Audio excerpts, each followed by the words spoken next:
Did you hear about the Disappearing Act? No, not David Copperfield. We're talking about the $2.1 trillion that vanished from American savings accounts faster than a snowball in July. This is just the tip of the iceberg. Get ready for a wild ride through the world of wonky job numbers, a spending spree fueled by plastic, and the looming danger of underwater mortgages. But don't worry, Patrick Bet David is here to help you with this economic roller coaster and show you how to take control of your financial future. Let's break down some interesting economic news for you. First up, there seems to be some confusion about job numbers. The government initially reported a strong showing of 353,000 jobs added in April.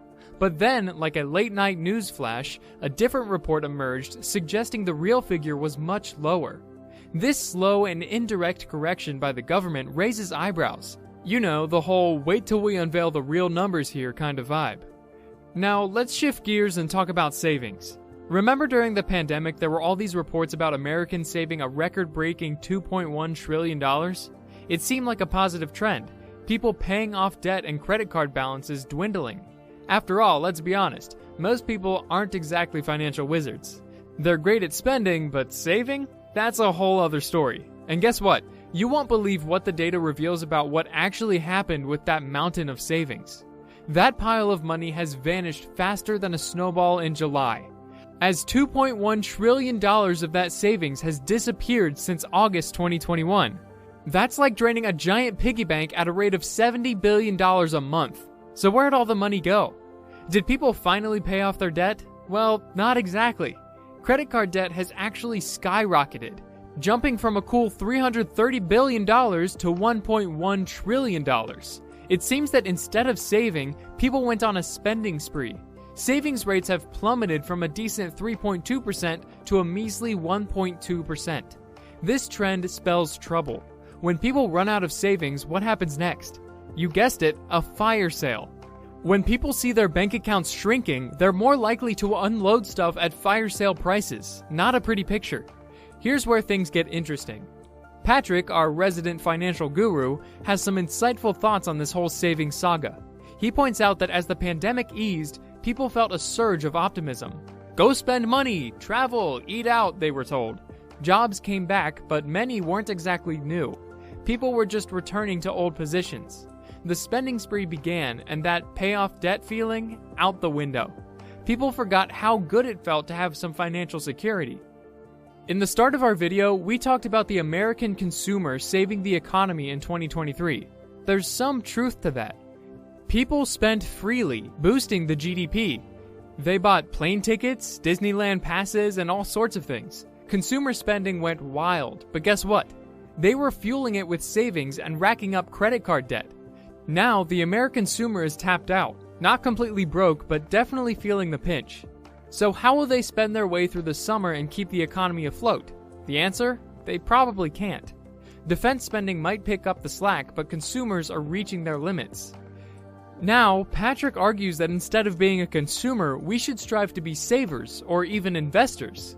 Finances are like a traffic light. You're either in the red, debt, yellow, living paycheck to paycheck, or green, financially secure. Sadly, most Americans are stuck in the yellow zone, regardless of who's in the White House. It's time to stop focusing on external factors and start taking control of your own finances. Building a financial safety net isn't easy. Saving even $10,000 can feel like a mountain to climb. But the alternative, drowning in debt, is much worse. The good news is, once you get your finances on track, the green zone, you can even start investing. Remember, personal finance is personal for a reason. It's about taking responsibility and building self-reliance. Your financial future is in your hands. Don't let it slip away. Because a man without savings is a man without a safety net. That feeling of security, of having a stash of cash tucked away for emergencies, is a core part of being a responsible adult. Nobody needs to know about your savings, not your spouse, not your family. It's your secret weapon, your rainy day fund. For Patrick, this concept became painfully real when his own business almost went under. Luckily, he had a hidden stack of cash saved up, a buffer that kept his business afloat when things got tough. If he hadn't had that emergency fund, he would have been toast. The point here is that savings matter. Now, remember all those people who were begging to work from home during the pandemic? Well, when people have some extra cash in their pockets, they often use it to pay down debt. And guess what happens when everyone's chilling at home, secure in their jobs? Employers start to worry about losing their star performers. Suddenly, the power dynamic shifts, and employees can negotiate for perks like working from home. But here's the rub. With savings depleted, that leverage evaporates. The ability to say no thanks to a desk in the office and work from your pajamas disappears. It's not about bullying on either side. Employers shouldn't be unreasonable, and employees shouldn't exploit a temporary situation. Patrick had an interesting experience over that.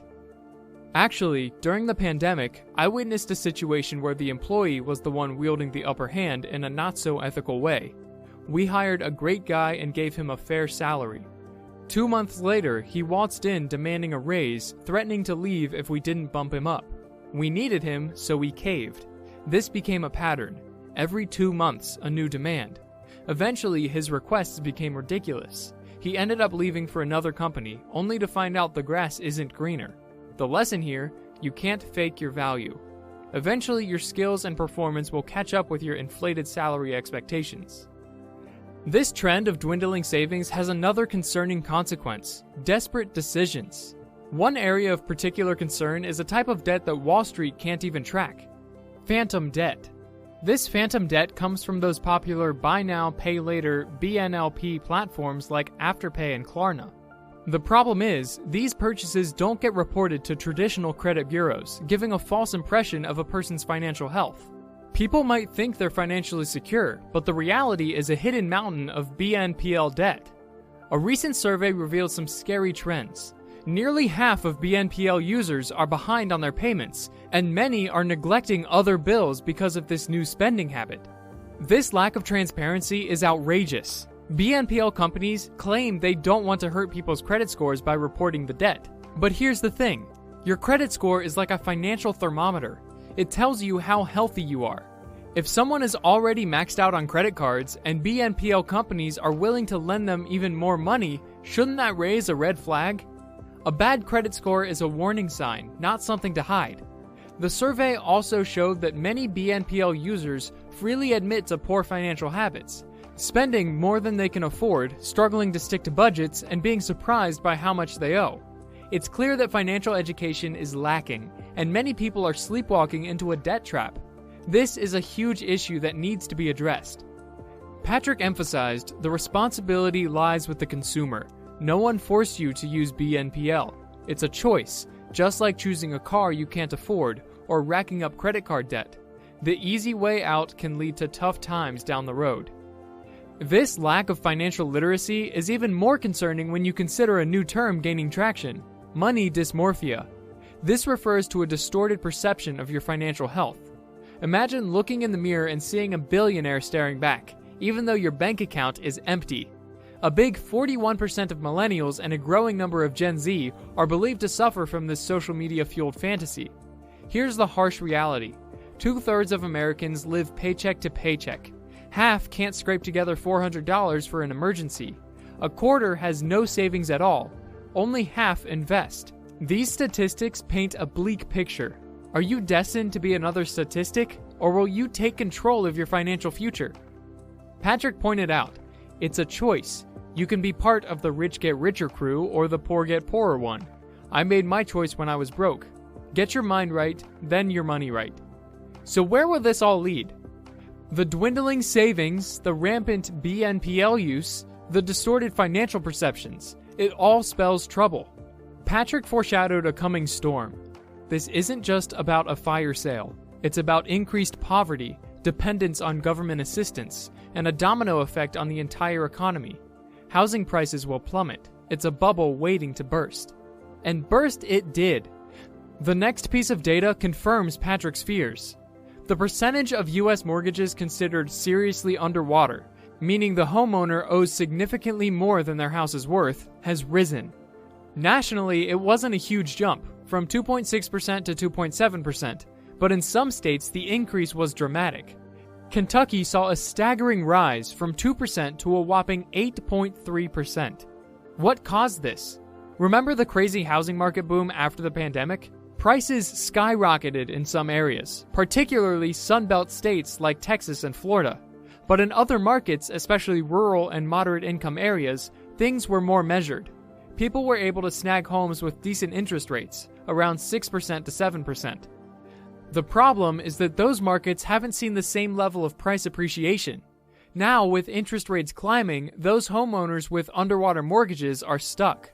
They can't refinance because a new appraisal would reveal their home's value has dropped below the loan amount. They're locked in with high interest rates on houses that are worth less than they paid. This could be a recipe for disaster. Let's make it easier. Imagine you bought a house for $500,000 with a $100,000 down payment. That means your mortgage is for $400,000.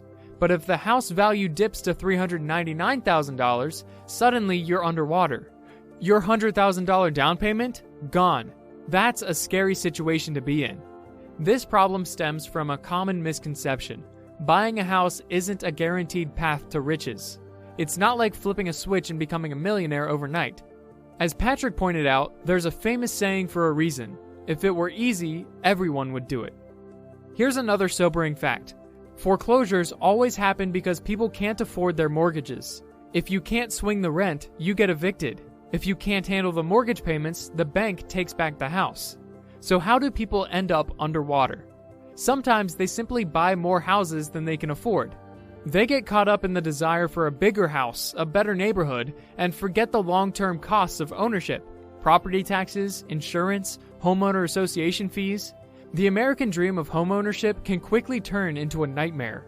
But there's hope. If you're feeling overwhelmed by your mortgage, there are steps you can take. Patrick emphasizes taking responsibility for your situation. Nobody forced you to buy that house, he says. Maybe you should have opted for a $350,000 house instead of stretching for a $500,000 one. Change can be difficult, but it's possible. It all starts with small, daily habits. Track your spending. Cut out unnecessary expenses. Review your phone subscriptions. How many are you paying for that you never use? Every dollar saved is a dollar you can put towards getting back on track. Patrick even shared a personal story from his own rock bottom. He used to sell t-shirts to make ends meet, using his own physique as the only advertisement he could afford. The point is, there's no shame in starting over, in doing whatever it takes to protect your family. Remember, being a leader sometimes means making tough choices. It might bruise your ego to take a second job or sell your belongings, but there's nothing more important than your family's security. Financial expert Patrick also recommends a concept called sequencing, doing things in the right order. For example, it might not make sense to invest your money if you're still struggling with high-interest debt. Focus on paying that debt down first, then look at investing. So, don't be afraid to adjust your course. Increase your income, cut unnecessary expenses, and focus on building a secure financial future, one step at a time.